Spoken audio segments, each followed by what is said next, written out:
Welcome along, infinite beings, to the Infinite Me, where welcome back. We talk about being infinite. You're already infinite. You don't have to go and find it or discover it or open it up, any of those things. You're already infinite. So we're talking all about that. So I'm Nat, and over in the other little square there is Mandy. And yesterday we covered off on talking about, I guess, making decisions. So that's sort of how to actually make a decision based on a light and heavy feeling. So oftentimes we go into our minds and our heads and thinking about the logical side of making a decision. But from the infinite self, if we're operating from that space now, then really it becomes quite easy. Funnily enough, everything becomes really easy when you do the infinite stuff. And it really is about feeling into whether something feels heavy or something feels light. So if you're feeling into the heavy stuff and an idea or a pathway feels really heavy, then all it means is that you're actually bringing back the past. So it's all based on your programming, what you know, and trying to resurrect that again. So you're basically going to be recreating what you've already recreated before. So if you want to put your life on repeat, then start choosing all the heavy options. But if you want bright, new, shiny stuff, that's exciting, then going for the light version. So really filling in and going, okay, does this really feel light to me? And it's like, yep. And it's like, okay, that light feeling itself is actually the infinite coming through you. So the infinite is always a very light, fun, playful type energy. Yeah. So it's like the limited versus the unlimited when you really think about it too. The heavy is the limited and the expansive is going to be the unlimited unknown. Yeah. Yep. Infinite potential. Yeah, true. So today we wanted to talk about creativity, because this came up a little bit the other day, and it's a topic we wanted to come back and revisit. So we wanted to explore all about creativity. A lot of people have the feeling that they're not creative because they don't sing and they don't dance and they don't have rhythm and they can't paint other than stick figures like me. So it's sort of like, oh, so you come to the conclusion that you're not creative. So we really want to dive into that today and explore where your creativity shows up, because every single person on the planet is creative and it just shows up in different ways. So, and that is your doorway to the infinite. Yay.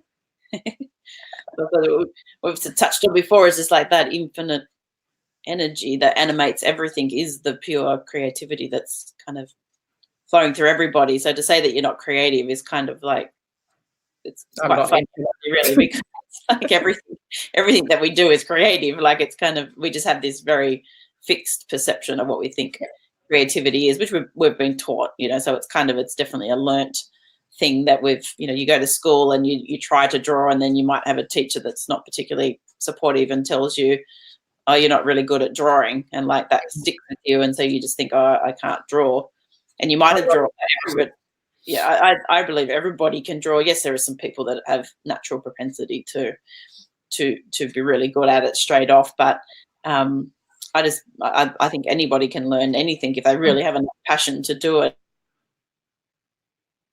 It's just you can't do it. It's just like, it's ridiculous when you look back on it. But those type of things stick, unfortunately, and we kind of take them on board, and we don't let ourselves think that we're creative when it couldn't be, you know, any more further from the truth. So it's kind of, yes. Yeah, it's interesting, isn't it? Like, because we had a friend of ours that was a singing teacher and went along for singing classes. Now, I would say that I definitely can't sing. But through the process of working with him for a couple of times, actually his whole proponent, he's very much about sort of consciousness and the infinite and the one and all those sorts of things. So all the stuff we're talking about. But he said everybody can sing. It's just that you have your own voice, and we're sort of trying to emulate other people's voices and stuff. Like, you have to actually just allow that infinite voice to come out. Yeah. And when you do, it's amazing how much people can sing. So that when I went along with the whole singing classes and stuff, he said, oh, you've actually got quite a range, like that you can sing through. And I was like, oh, really? And he said, yeah, it's actually pretty good. I was like, oh, God, like, that's so weird. Who would have thought? Yeah, I think that's the thing, is like we box ourselves into have to be an artist. You know, it's like that person is an artist. They are a painter or a drawer or a sculptor or or a performer in some way, sort of thing, being a dancer, whatever. Yeah, it's true. And I would say even like I was always quite good at art and drawing, and I really liked that. And I would say like our dad was pretty good at painting and things like that. And, so I sort of was always watching what he was doing, and I just liked doing it. So it was kind of, most of my subjects I chose through school were art-based, so it was kind of, I didn't quite know what else to kind of do, but I really enjoyed that. But I can remember even thinking, okay, I thought I was actually, quite okay at art. But I can still remember that there was a couple of people that were just really like, really good at it, like just with absolute sort of masters almost still, and not very old. But I can still remember that, and them getting kind of, like, I remember in one particular having an art teacher, and it was coming from a constructive criticism place, but it definitely could have, like, from a, like at whatever age we were at the time, maybe like 13 or something, 13-year-old kind of getting, I just remember she'd done this amazing painting, and the teacher got like a red pen and drew all over it, like to correct, like, oh, you could change the perspective here, and you could, do this. And okay, like it was constructive, like she was a very good art teacher, but it definitely came across as like, oh, you haven't done it right. Like, and it was kind of like, I just remember taking that experience kind of going, God, if Maria can't get it right, then like, none of us got a hope. Yeah, got off the saw type thing. And even though I was quite okay at art, like it was almost like, even when you, that's all it takes sometimes, is something like that to kind of put you back in your box a bit and kind of go, okay, well, I better not even try. Or that might push somebody on. So like, it's kind of, it really depends on how you take that on, and everything else that you've had going on in your life and how you interpret that. But, the ego wants to get a hold of that then and kind of go, well, see, I'm not creative. So I knew I wasn't creative. But I like what you say about the teacher was sort of saying whether you could get it right or not. And I was like, wow, this is a really interesting concept of getting creativity right or wrong, some artistic expression. It's like, is that even possible? Yes. It's true. What are you comparing it to? It's like, what standard is, who's setting this? Like, I read a textbook, it should look like this, and it's like, yeah, but who wrote the textbook? Like, it's like, who gave them permission to be the answer to how art should be created? And no doubt, we do form standards in terms of creativity in the human form, whether it be paintings or whatever. And to be able to measure it, I guess, we have art shows and we have competitions and all that sort of stuff. So I get that, like, there has to be standards across the board. It's like doing dog shows, like what dog is better than another dog. Yes. But it is interesting that we then cap that and go, okay, it has to be like this. Whereas, and I think the fine art world in particular is a very, it's a bit like the fashion industry, I suppose. Like, it's become very, like, this, like the actual standards are just almost kind of ridiculous. Like, it's very elite, very narrow. Yeah, if you want to put it that way. It's like, what if you don't fall into this very specific box, then you're not a good artist. It's just like, it's just stupid. Like, if you're going to start playing that game, and a lot of artists and leave and do their own thing. Like, it's quite good in this age, obviously, with the internet. People could start launching their own careers. They don't have to go down that fine art gallery line, or get into the Paris fashion show to launch their fashion line. So it's that we are living in an age where creativity is becoming definitely easier to share with people, like, which is an amazing thing. And people are sort of stepping up and recording songs and putting them on YouTube and becoming like a, someone picks it up and is like, wow, this kid's really cool, and like starts giving them a bit of airtime, and career takes off. So you hear that kind of stuff happen all the time. Like, whereas when would that have ever happened like 20 years ago? Like, it's kind of it was out there for that sort of thing. I remember watching a documentary just recently from George Michael, and he really broke through the whole paradigm as far as the music industry. So of course everybody gets their music labels, and then the music label determines what sort of music they actually have to create. And he was reaching a point in his own personal life where he just went, that sort of music just doesn't do it for me anymore. Like, I've really outgrown that stuff, and I want to express over this direction now and who I really am, and really confront some of the stuff that he was going through personally. And they were just like, no, no, you need to keep creating like this because that's our music base. These are our fans, blah, blah, blah. And I still get, I get the whole commercial side of it. Yeah. But he ended up going to court with them because obviously he had a contract. And really, there were so many other artists behind him, sort of thing, like big artists, that was sort of just going like, enough. Like, we're being told constantly from our music labels about what we can create and what we can't create. We're artists, we want to express in whichever form we want to express in. And I know people went down this line as well of just like, no, I'm just going to do my own thing. I really don't give a shit. And, Donna and all that. We've had many, many big name artists that have really pushed out over years. Queen were like that as well with Freddie Mercury was very big on pushing their, which at the time was really out of the box songs. Like, it just wasn't played on radio at the time, like things like Bohemian Rhapsody in particular, like with all the operatic kind of overlays. And it's just like commercial radio just did not play that stuff, but they stuck to their guns and went, no, this is our single off that album. And then look where Bohemian Rhapsody is now. It's just like, it's probably the most known song in the world almost. Like it's just that kind of, talk about sticking to your guns and following that infinite feeling that's coming through. It's like, no, this is what wants to be expressed and this is what's going to come through. So yeah, it's very cool. And I guess that comes down to the little people like us, who wouldn't sort of say they were artists in any way. But it really is a case of everybody has creativity on the planet. So we are born with it. It's actually who we are. So, our infinite side really is creation. Like, we're creating, if you want to take it to the nth degree, we're actually creating our reality in every single moment. Yeah. So you want to see how creative you are, just look out the window, like look in front of you.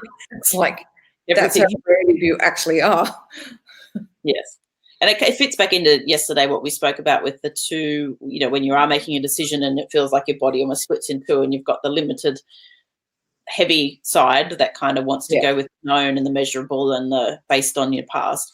And then you have the other side, which is that expansive, infinite side.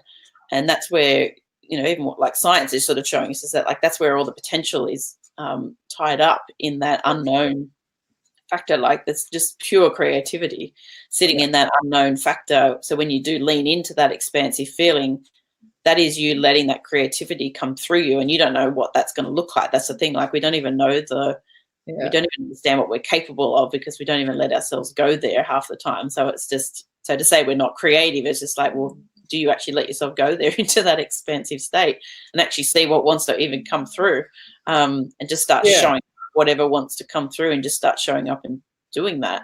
And we were just having this conversation just before we jumped on around, it came up a little bit yesterday too in that talk. We were talking about the 𝘾𝙧𝙚𝙚𝙚𝙚 was talking about in his workshop how his career kind of really took off to a different level because he really felt into this feeling that, what, I really want to up my game. Like, I'm feeling really called to up my game, but my experience would show me like I can't do that. But, I can't fill a 2,000-seat theatre versus a 150-seat theatre, which is what he was used to doing. Yeah. But it's so true. And then he said in the moment that he said yes to that, all his creativity started, coming out around, oh, we could do this and we could do that. And then this could happen. And then this event unfolded. And then this person said this and that sparked that idea. And it's just like, you don't know where that's going to go. So our mind tries to sort of, predict what's going to happen when it's just like impossible to do that. Yeah, but the thing that's coming out of that for us today is like, well, we sort of touched on that yesterday. So saying, oh, there is this bigger feeling that's wanting to come through and we don't quite know what that is. And so the thing that we've kind of come to a bit overnight is just like, there's so much more content that we can be producing, we want to be producing, and it feels like it wants to come through us. And we sort of think, oh, we're already showing up and doing a Facebook Live every day, which is really fun and really cool. And we do some other stuff behind the scenes, obviously, around that too. And it's just like, no, but there's all this other stuff that we've been talking about doing. It's like, all right, let's just start doing it. Like, we're just sharing it for the sake of sharing it. Like, it doesn't even have to have an end goal. It's just, you just want to express it. So that's creativity. It's just like, what is that thing that you want to do, but you hold yourself back because you think, oh, so it's not going to go anywhere, or so-and-so's not going to like it, or it's just like, just do it for the sake of you, for you wanting to express it for you. Like, even if you don't, doesn't have to go anywhere. That's the thing. I think we have this perception that we have to be really good at something and we can't share it for the sake of doing it. Yeah. I think that's a big one, actually, like, because then the money stuff starts to come in. Oh, well, yeah, I can't just share my expression, whatever that form is, you know, even in business or whatever. Like, it shows up in so many different ways to be creative. But then the ego kicks in and it's like, well, there's got to be an agenda to it. Like, you've got to have an outcome. So we need to be making money. I need to put an ebook together because of that. I need to sell my my music. I need to get money, you know, I need to put it on Etsy, my paintings now, because I need to make some money from it. Yeah. And it's a tough one because, yes, we need to make money so we can eat and live. Yeah. So it's like such a catch-22 of being creative and following that feeling and putting stuff out just because it feels right in the moment. And then the overlay of, but how do I feed myself and how do I get through life with no money? Yes. And so it really is about, that's where the whole trust of the process needs to come in. And it's like, well, if you're creative in this space, you can also be creative in having money come in any different form as well. Like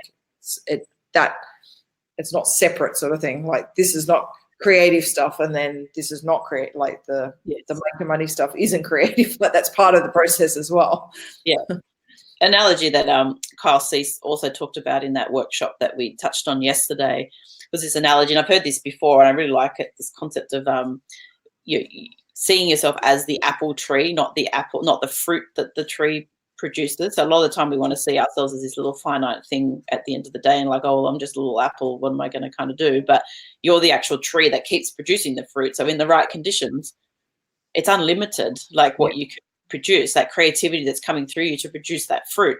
That's like all your offerings in the world. So whatever that is, it's a conversation with somebody, it's a business idea, it's a painting, it's a song, it's a however it shows up, the way you dress, like everything is a creative expression at the end of the day that might inspire somebody else or sparks an idea for somebody, or just, you know, you just have a moment of real connection with people. It doesn't really have to be this great grand thing at the end of the day that we think. But if you see yourself as that, the more you circulate that, he was talking about in the form of money, actually, he was talking about, you know, he had money kind of coming in from obviously different promotions and things he was doing. But then he said the more that he shared content, the more sort of people saw it. And so then they bought more of his stuff, which wasn't necessarily like what he was trying to do. He said, I just want to express my creativity and I just want to keep circulating this. So I'm going to take all my money that I make and just keep putting it into my content. So make videos, and then the videos would go viral, and then so then that would create more income for him. But it's just like, just keep circulating it. He said, I'm the apple tree. Like, there is no end to the creativity that I can express. You know, his mission, I suppose, if you like, is to raise awareness, consciousness around the globe. So like, the more he could share content and get in front of people, it's raising that awareness. But in turn, he makes money from that. But that's not his necessarily drive for doing it. It's just like, well, that's how the universe works. It's like, it's an appreciation for the expression that you are in the world, and you're sharing your creativity, and it just flows like that. The more you flow it, the more it's going to keep coming back as well. I really like that analogy, and I think that's something to sit with and feel the energy of the apple tree. Like, you can really tap into the energy of that, of just that constant production. Like, it will never end if you've got the right conditions, as you say, and the right conditions are allowing yourself to have creativity, not knowing yourself as the infinite energy coming through you. Not trying to edit it in any way. And I've certainly noticed that over the years with my writing. For quite a while, I was doing a lot of writing because we were putting a magazine together, digital magazine, a little while back. And I would notice that I would get an idea about writing a particular article.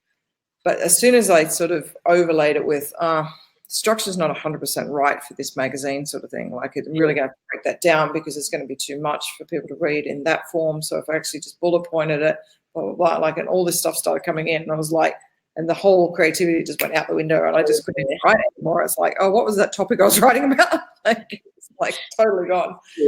So I really formed a rule for myself of no editing whatsoever. I would just write, and then I would look at the structure and the editing. Was that too much? Like, did I get really repetitive in it at that stage, sort of thing? Can it be shortened and stuff? But that non-editing aspect of creativity in the first place was super important, because what was now I can sort of see what was happening. At the time, I probably wasn't that conscious of it.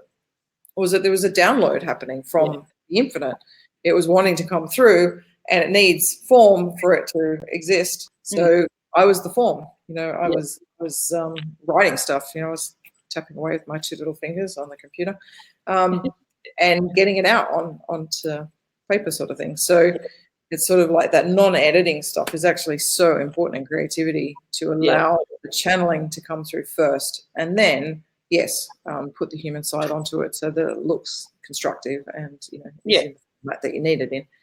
And I think these lives here are a classic example of just creativity coming through. Like, we have no idea usually what topic we're going to talk about. Like, we have one minute topic, and then we sort of expand on it as we go. This is sort of it in action, really. This is totally unscripted, so we have no idea what each other are going to say, where the topic will go to. But that's just so perfect, because we've, like, time and time again, if you go back through the videos, it's like, wow, there's some really good points that were drawn out, like, that just had no idea about, type thing. Or you'll tell a story that I didn't know about, and then I bounce off that and go, oh, well, I really like that point. That reminds me of another story that I heard. And so there's all this sort of toing and froing that can happen in an unedited version of creativity. And it is pure creation. So I guess one way to really allow creativity to really blossom for you is to actually get out of the way, and sort of go, well, it's not actually me. So, like, when you really do get into a present mode and on a topic that you love to talk about, whether it be writing it or speaking it or whatever, then you'll notice the difference. We're not actually thinking about it. It's like, and then somebody will say, oh, what did you just say like a minute ago? You were just raising a point about this. And it's like, I have no idea. I don't remember. Because you're in, you're totally present. So that moment's gone. Like, you have no idea. It wasn't actually you speaking it constructively. You didn't map it all out about what you were going to say. It just poured through. Yes. And it's interesting because, like, you know, you hear things like speaker training and all that type of thing, which is, definitely there is skills, you know, to learn. I mean, I wouldn't say I've done a lot of it, so it's kind of like, I don't, you know. Sure, we could be better. What we're doing could be, you know, improved upon, but it's not really the point of why we're doing it. It's kind of like, you know, it's the sharing and showing up in the moment. But there is not many people, not many speakers that actually just show up with unscripted and just talk in the moment. And a lot of that is because you're not trusting, you know, it's like your little ego gets a hold of that and kind of doesn't trust that you're going to just be able to come up with content in the moment.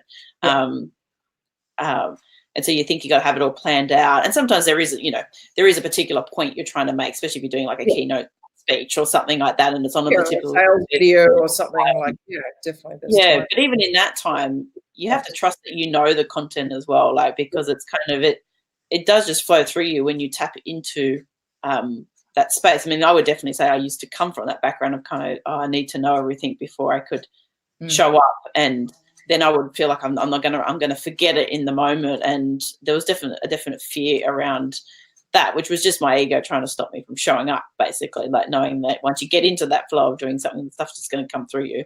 When we started like 26 days ago, our conversation before we went live was actually a lot more extensive than it is now. Yeah, true. We would go through, okay, let's talk about this topic today, and I'll bring this story in, and we can talk about that, and then we could go down this path sort of with it, and blah, blah, blah. So we were sort of loosely constructing. It wouldn't always follow that, but we'd have a few points to kind of, my years at least. Now it's like literally before we press the live button, it's a minute or two maybe of like, oh, what will we talk about today?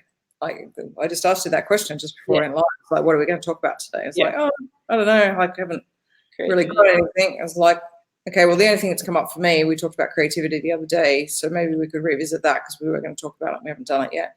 So it was like, okay, all right, let's do that. And that was it. It was more like, who wants to start? Like, okay, you start. Okay. Who's going to start? Okay, what did we talk about yesterday? Oh, that's right. Let's recap what we did yesterday. Or I better look at the description of what we talked about yesterday. It is. I'm just thinking about that whole not having to know the content in the moment. Our friend 𝘾𝙧𝙚𝙚𝙖𝙩𝙚 that we've talked about before, who does mentoring and speaking, and things are all around this consciousness topic as well. And he is very much all about that showing up in the moment and just whatever wants to come through. So oftentimes when he is presenting, he'll just go silent and just sort of sit there because he's just like, I'm waiting for that. You know, he's just so present with, and it doesn't feel like he's searching for something to say. It's just like he just waits because you feel the energy and he's waiting for it to form into words. And the next thing is sitting there going either, you know, sometimes you have that awkward silence and you're not sitting there going, it's not awkward at all. It's just like, there's just no awkwardness, which is so interesting. Present. It's so present. And so the next thing is just the next thing will come through to talk about. And but he'll also say too, like he might have different groups that he's mentoring, so it's the same topic, you know, that he's taking people through for that week. But he said, I don't go back and listen to what I said to that group before. I don't like re-listen to it and think, oh, that was a really good point, write that one down. But I just trust in the moment that whatever needs to be shared with that particular group of people will come through. And I'll say whatever I need to say on that topic. And it's so true, because I've heard different versions of him talking about different things, and it's just like they've got such different energies about them, but they all point back to the same thing. So it's that kind of just trusting, just being in pure trust that in the moment the thing that needs to be said comes through. Like and that your audience, you know, whether it be somebody looking at your painting or listening to your song or watching your live or reading your article or your blog post, that the right person is actually moved to that piece of art that you've created. And they will get whatever they need out of it. So you don't even have to worry about, is this the right thing I'm saying? You know, did I cover all the points? You know, have I got the colors right, sort of thing? Like, well, you know, I'm really wanting a female audience. Have I got the right colors on the painting? Blah, blah, blah. Like, you don't have to worry about any of that stuff. And that's why, I guess, why I said before, when you play with the infinite and you get into the infinite space, you know, there's so much less to worry about. There's nothing to worry about, because it's all just going to happen on its own. So the right people will see your piece of art, whatever form that comes in, and they will get whatever the message they need. And it's going to be so different for everyone. Like, everyone needs something different. So like, somebody listens to our live and they make a comment, like they might make a comment in the live feed itself, or they'll write to us. Like, we've had lots of people write personal messages to us about the lives, and they go, oh, I really liked how you said this. And it's like, oh, wow, that's really different to what this person got out of it. Like, and they said, and that sparked a story for them. Like, oh, I used to do this, or now that reminds me of such and such. And I was like, oh, wow, like same live, but everybody's getting something different. It's so cool.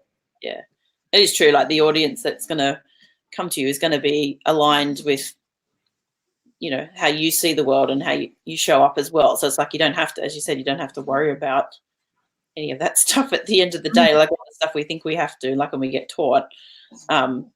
It's just so, I mean, it's even shifting things for me in terms of, you know, as I said before, my background is graphic design.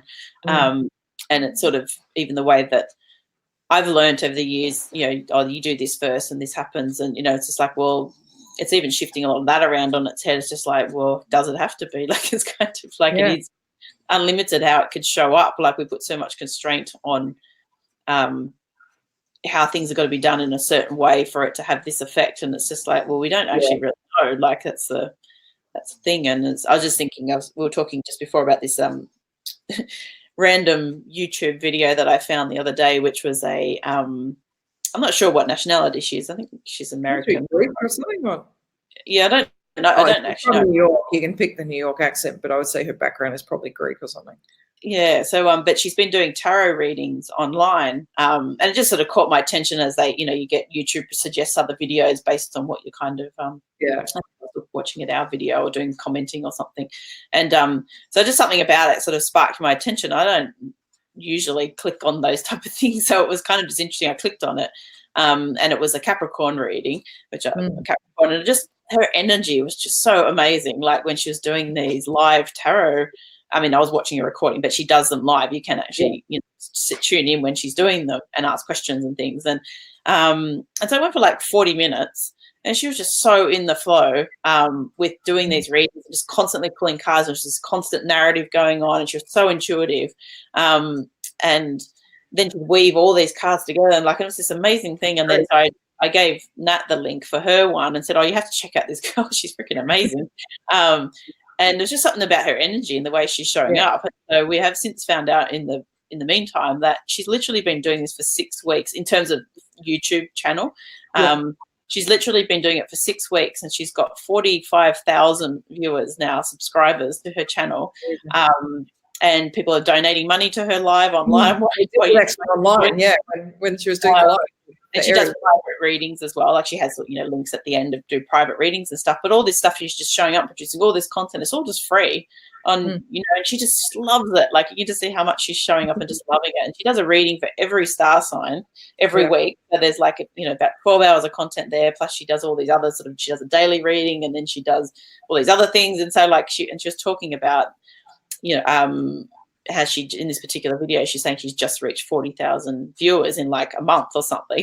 And she's just like, oh my God, like I've been at this online thing for like a while, like, and just like hitting the wall, kind of going, oh, just can't make money from it. Like, but I'm showing up and I'm producing content. And that's probably the experience of a lot of digital entrepreneurs, I think, in this day and age. Like there's a lot that goes on behind the scenes that you just kind of keep trying things and trying things and trying things because, you're inspired to do them, but they just don't maybe take off. And so whatever it was with this particular, I don't know what she was doing before, she didn't really share, but whatever, for whatever reason, this tarot script thing that she's doing is just really kind of taking off, and she's so passionate about it. Like, but she said, you know what, I'm just showing up. And she said, the amount of hours I've put into showing up and producing content, and she said, it is about like your commitment to doing that. She said, how badly do you want it, like to show up and express what wants to come through you? So she was giving an example of like how her internet had stopped working, and she's like, well, how am I going to upload all these videos that I've been doing? So she's like, you know what, like I just skated down to Starbucks and I stayed there all night, like uploading my videos until like the early hours of the morning, and then I'm trying to fit in readings, and it wasn't necessarily about you've got to be like creating 24/7 and be super busy. It wasn't necessarily that, but she was just sort of saying about if this stuff wants to come through you, let it come through you, and do whatever you got to do to let it come through. And then in the meantime, her career is just like taken off in like a month. Like, it looks like that's how it's happened. But it obviously in the back, been doing all this preparation work, the years that she's been trying things and all that kind of stuff. But she's touched now on that right expression that really wants to come through her now, and she's sharing it. And it's just, it's like you watch her energy, and it's just amazing. Like it just draws you in. Be part of her world because it's so infectious about how excited she is about it, and her personality comes through it. Like it's really cool. So she's become a really prolific content creator, and that was actually what came out in the reads.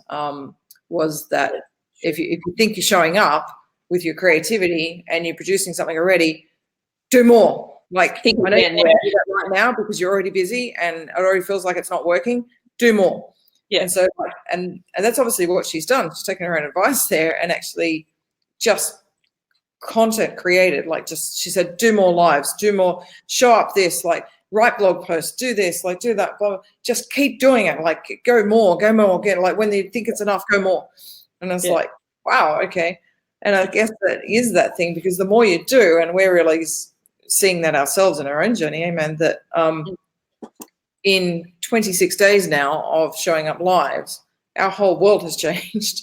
Like who we are has changed massively, but also the content that's been created and the messaging and all that stuff. So you're getting so much clearer around what your messaging is, and your creativity starts to have its own sense of self from showing up more and more type thing. So the more of that you do, the more you're going to get that message. It's going to become clearer for you about what your specific creative message actually is and what form that comes in.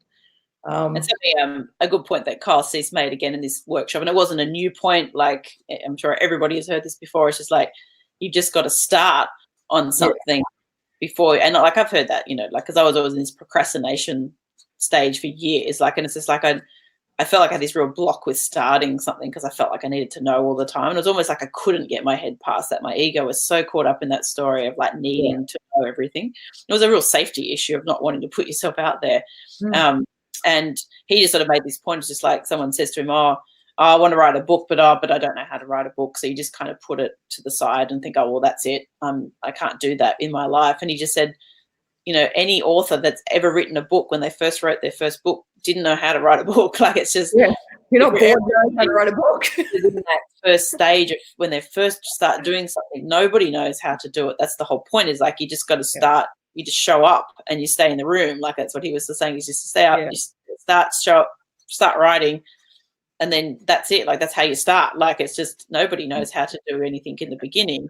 And so, as I said, it's not a new concept. Every man, his dog has talked about that whole concept before, but for some reason that kind of just landed a bit more for me the other day. So, and we'd started doing this project obviously already, and it's just like, yeah, it is so true. I can see it now, like all that, you know, things that people have been saying for years about just start doing it. And it's just like, yeah, it's so true. As you said, like the until you start doing it, like, our idea has evolved like about 100 times already, like in the last 25 days. Like, yeah, and expanded, and like, and then you just feel where your edge is and go, well, we could go more, like we could, there's more wanting to come through. Like, it's just, it's even bigger than what we were thinking it was going to be, you know, so it's like, you don't actually know where it's going to go, because we're just all these messages showing up to say, you know, it's actually going to be a lot bigger than what you can even imagine right now.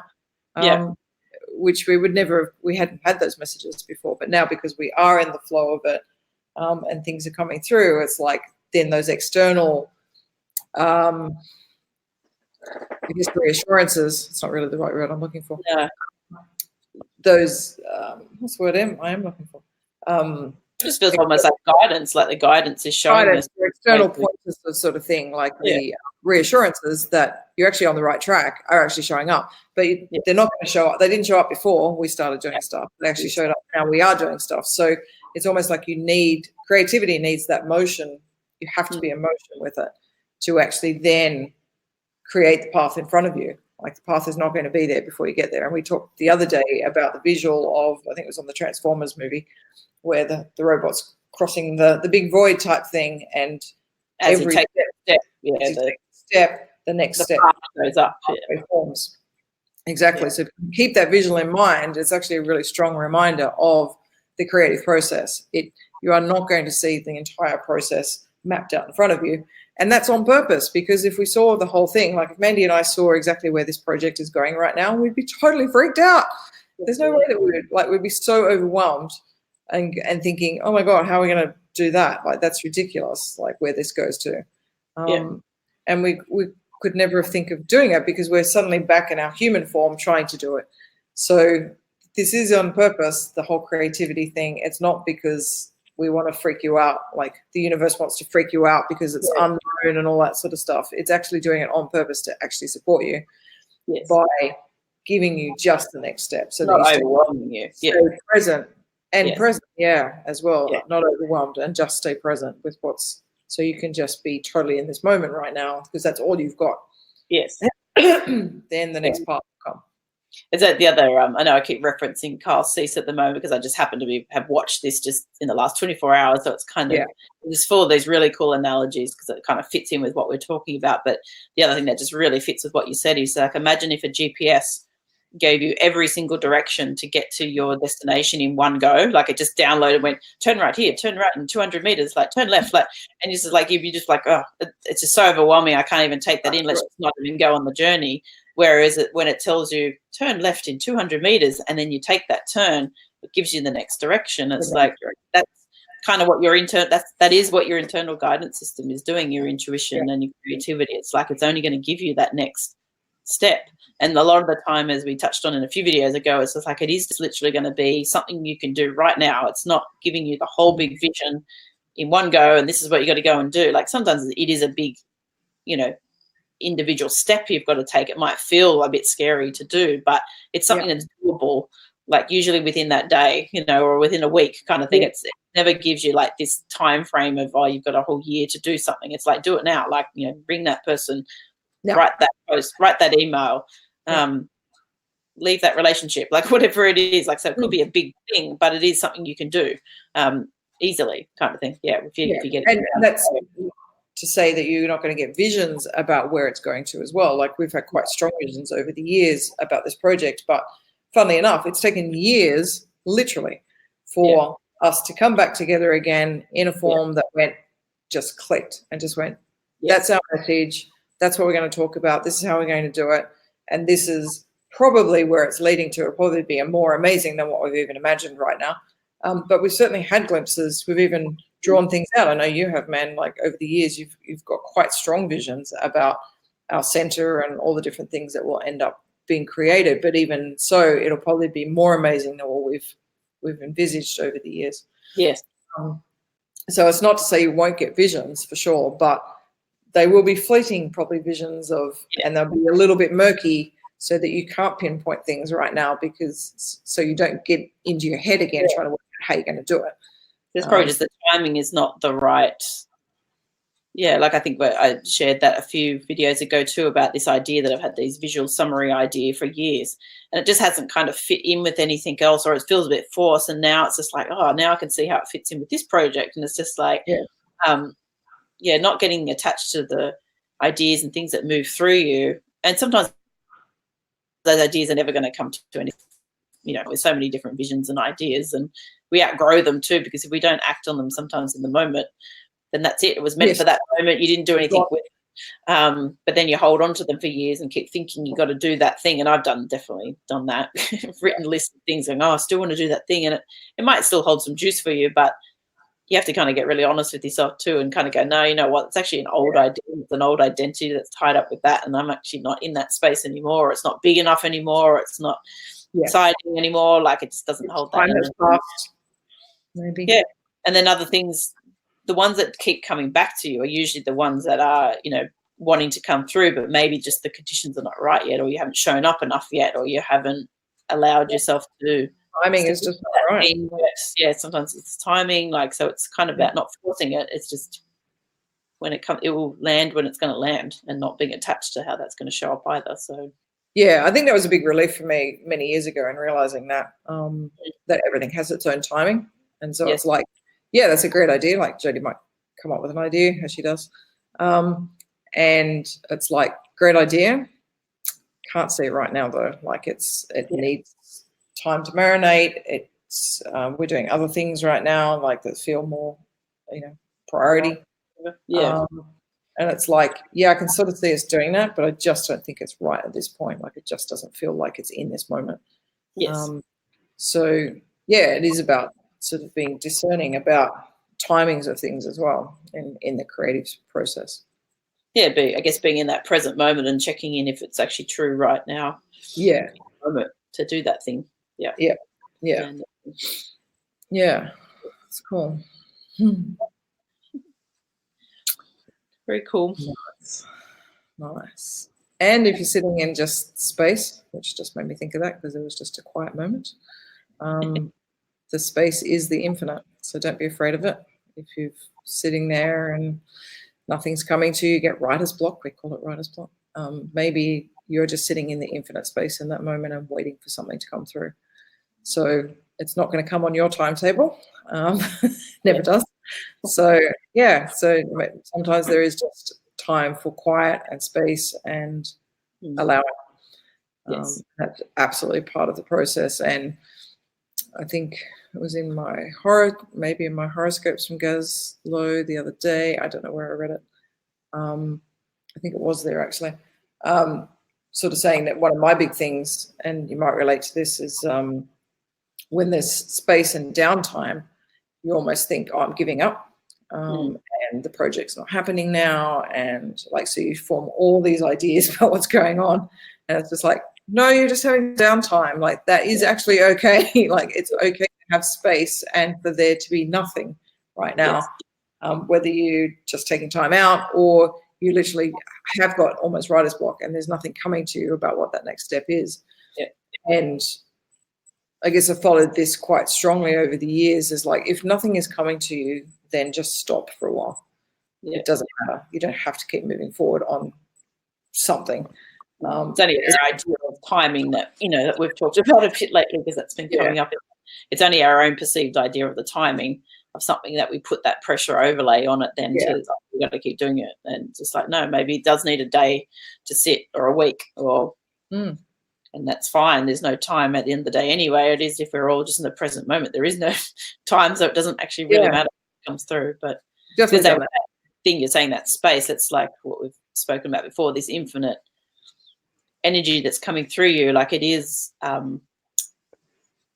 nothingness. It's nothing and everything at the same time. So it feels scary to the ego to sit in nothingness, because it feels like, well, but there's no form there. Like, and the ego essentially doesn't exist in that place. So that's why it's so scared of it, because it literally would die in that knowingness. If you go into that space and you know yourself as that, then the ego doesn't have a life anymore. It doesn't have a voice. So of course the ego is going to tell you, like, well, you need to be doing things all the time. You need to be like, you can't just sit here and think all the time. Like, this is not. It's not creating the money, and it's not creating the life you want, and all these stories come up. So I think done. Push is right. Like, yeah. Sorry, you froze a little bit. I look like you froze. So you just got to, whenever you hear those voices, you know it's 100% the ego, like that's telling you those things. It's like there's nothing, like the best thing you could be doing is sometimes is just sitting in that actual space and knowing that that's actually who you truly are, is this nothingness and everything at the same time, that everything is coming from. That's where creation comes from. That is creation. Yeah, that's creation itself. You're sitting perfectly where you're meant to be. Yeah. Yeah. If you're having writer's block, that's awesome. Yeah. Actually a good thing. Yeah. Funny. Yeah, so lean into it and feel it. Yep. Just feel whatever emotion's coming up, but without labeling it, and let it all pass, like everything passes. Yes. This too shall pass. Yes. Very cool. All right. Go forth and create. We have our blessing. I've been sitting looking at this very nice creative view out here. It's very lovely. That's very nice. Yeah, it's really yummy. Nice to sit and look at all that. Yeah.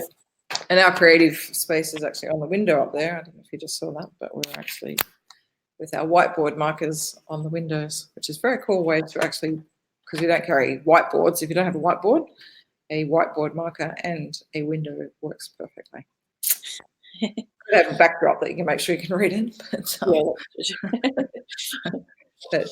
cool. It's a great way of mapping out. We love mapping out stuff, but because we travel all the time, we of course can't have a whiteboard. But, so we found a way to do that by just putting it up on the windows and then just marking it. It's very cool.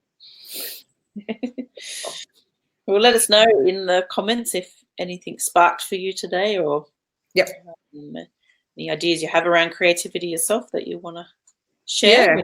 What's your best way of creating? Like, what have you always done? Like, what do you feel drawn to? Do you want to change up that creativity? You're going to do a new form. What's your new form that you would love to be doing that you haven't ever tried? What's that expression wanting to come through you? Like that you haven't like, I haven't quite gone there because I don't know that I'd be good at it, or I don't have the skills, or I don't have the training, or whatever comes up. Too expensive. I don't know, something. It's like, what would that be? Let us know. Because I think it's great to share these things. That's why we keep asking you to put stuff into the comments, because the more you share, the more other people get ideas as well, and helps break down the old patterning for everybody. And just moves the energy for yourself too. Like the more that you express that thing and put it into writing as well, it's like getting it out of you and into some kind of outside form as well. So it does shift. It is worth doing, like you don't think it's going to do much, but it actually does shift the energy for yourself. By writing a comment and sharing something that maybe you haven't shared before, or expressing something. Sort of that declaration in the sand, isn't it? A little bit. Like it's, I actually have always wanted to do pottery. Okay, I've said it. Now everyone knows. Awesome. Thanks for joining us, and we shall see you again tomorrow. Yep, see you tomorrow. Yes. Alrighty. Have a good day. Infinite. Bye. Infinite creativity. Yes.